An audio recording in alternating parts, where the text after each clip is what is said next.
Hard years don't leave a mark anyone else can see, so people keep handing you more, and you keep taking it. This is the psychology of people who have been through too much. 6 signs it's still running you, long after the hard part ended. Here's what nobody says out loud. This culture only believes the damage it can photograph. A cast, a scar, a diagnosis with a code number next to it. Those get sympathy.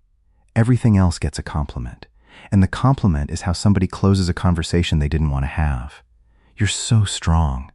Then they change the subject, and you help them do it. So you stopped bringing it up. Not because you got over it, because you did the math on what it costs to explain, and the number was too high. One of these 6 is going to annoy you. Probably the 4th one, actually. Stay with that one anyway. It's usually the one still charging you rent, before the signs, though you need where they came from. Because most of this got installed early, and it got installed with your cooperation. Psychologists call it parentification.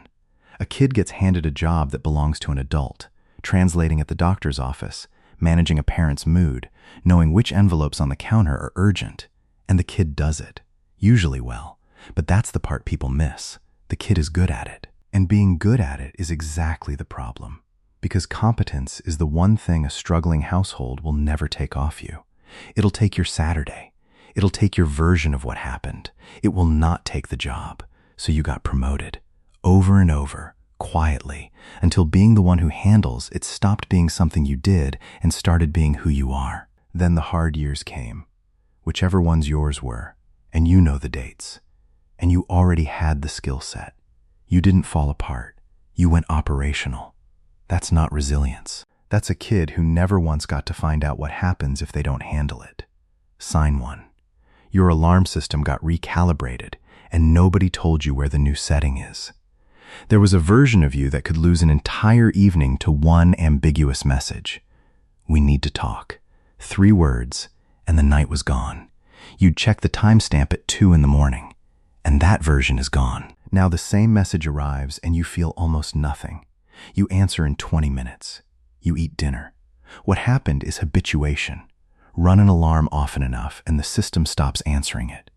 Your brain didn't decide you were braver. The bell just rang so many times it stopped meaning anything. And a nervous system that's handled real emergencies cannot get worked up about a passive-aggressive email. And here's the number that should stop you. Mark Siri ran a study on lifetime adversity expecting the obvious curve. More hard things, worse outcomes.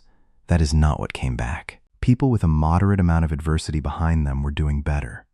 Less distress, higher life satisfaction than the people who'd been through a lot. Fine, predictable. They were also doing better than the people who'd been through nothing at all. I want you to sit with that for a second.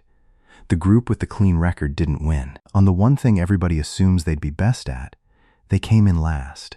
So yes, something got built in you. But recalibration cuts both ways. The same dial that stopped answering false alarms doesn't answer the real ones either, which is how you find out you were burned out about 4 months after everyone around you could see it. Sign 2. Being alone changed jobs. There was a stretch where alone meant nobody came, where the quiet in your place was just evidence, sitting there. You'd put something on, a podcast, a show you'd already seen twice.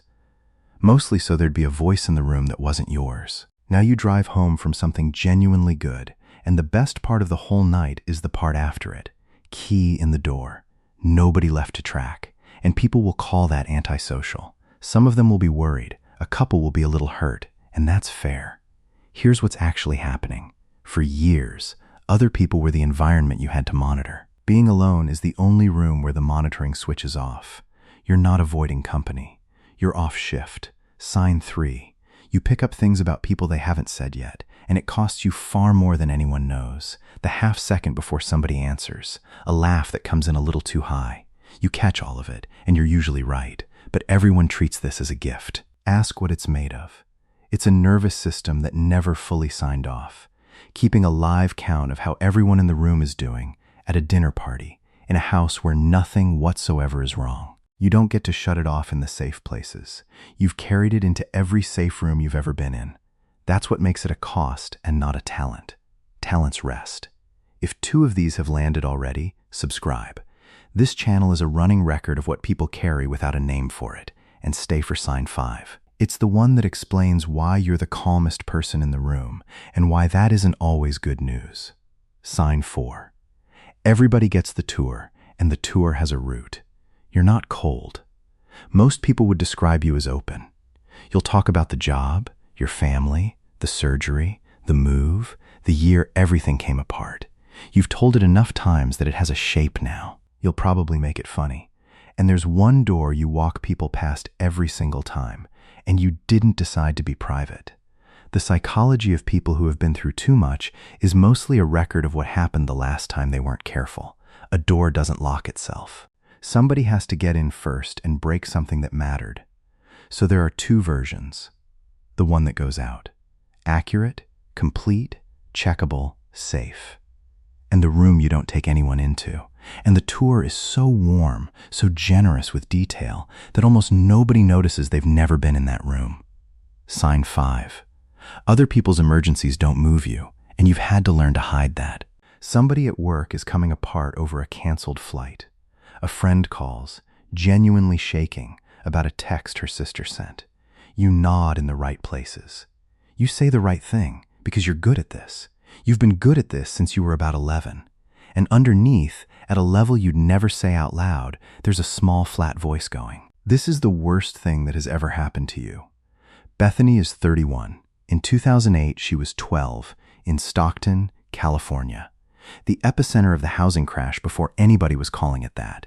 Her family short-sold the house that spring. And because her mother couldn't stand to hear the phone ring, Bethany was the one who picked it up and told the collection agency her mom wasn't home. And she is the calmest person in every layoff meeting she has ever sat in. When people thank her for it, she says, "Yeah, well, somebody has to keep the calendar." She keeps a Costco pack of AA batteries and a prepaid phone in the glove box for a reason she can't give you. And she'll leave the room when a renovation show gets to the part where the bank takes it back. Some of you aren't calm. You're absent, and you call it calm, because that's the version people clap for. Sign 6. You can walk away from a story that never got an ending. Most people need closure. The apology, the explanation, the last conversation where somebody finally says the true thing out loud. They'll chase it for years. And honestly, they should get it. It's a reasonable thing to want. You've been fine without it for so long that you forgot other people aren't. You stopped needing it somewhere along the way. Somebody left without giving a reason. Something ended mid-sentence, and you found out you could just keep going, unresolved. It's the strangest muscle to have, and there is a name for what builds it. Richard Tedeschi spent his career on post-traumatic growth. The finding that people don't only come back from hard things, some of them come back structurally different. Not happier, necessarily. Different priorities. A higher tolerance for the unfinished. A much shorter list of what counts as a problem. And here's the part he's careful about, and I want you to hear this one. The growth doesn't come from what happened to you. It comes from the rebuilding afterward. The event gets no credit for it. You did that part, mostly at night, with nobody watching. So, 6 signs, and not one of them is a flaw. The psychology of people who have been through too much isn't a damage report. It's a list of adaptations that worked. Every one of them kept something of yours alive. The problem was never that you adapted. It's that nothing ever came along to tell the system the hard part was over. There was never any paperwork, so you decided it never happened. You're allowed to count what happened to you. 3 things, and the third one is the one that matters. 1. Write down the years. The actual years, in order, and what was going on in each of them. Hard years blur into a rough patch, and a blur is impossible to respect. 2. Practice being visibly annoyed about something small in front of one person. Your dial has 2 settings on it right now. Rebuild the middle. 3. Tell one person one fact, not the story. 1 sentence, said flat, and then let it sit there without you softening it or adding the funny bit at the end. You don't need to process it again. You need one other human being holding a copy of the record. Bethany told hers at a bar last year. The phone, the spring of 2008, the whole thing in about 40 seconds. Her friend said, "Wow, that's why you're so strong." And Bethany said, "Yeah," and ordered another drink. and they talked about something else. That's usually how it goes. Tell somebody anyway. Which sign did you argue with? Put the number in the comments. And if you're still here, subscribe. Somebody should be keeping the record.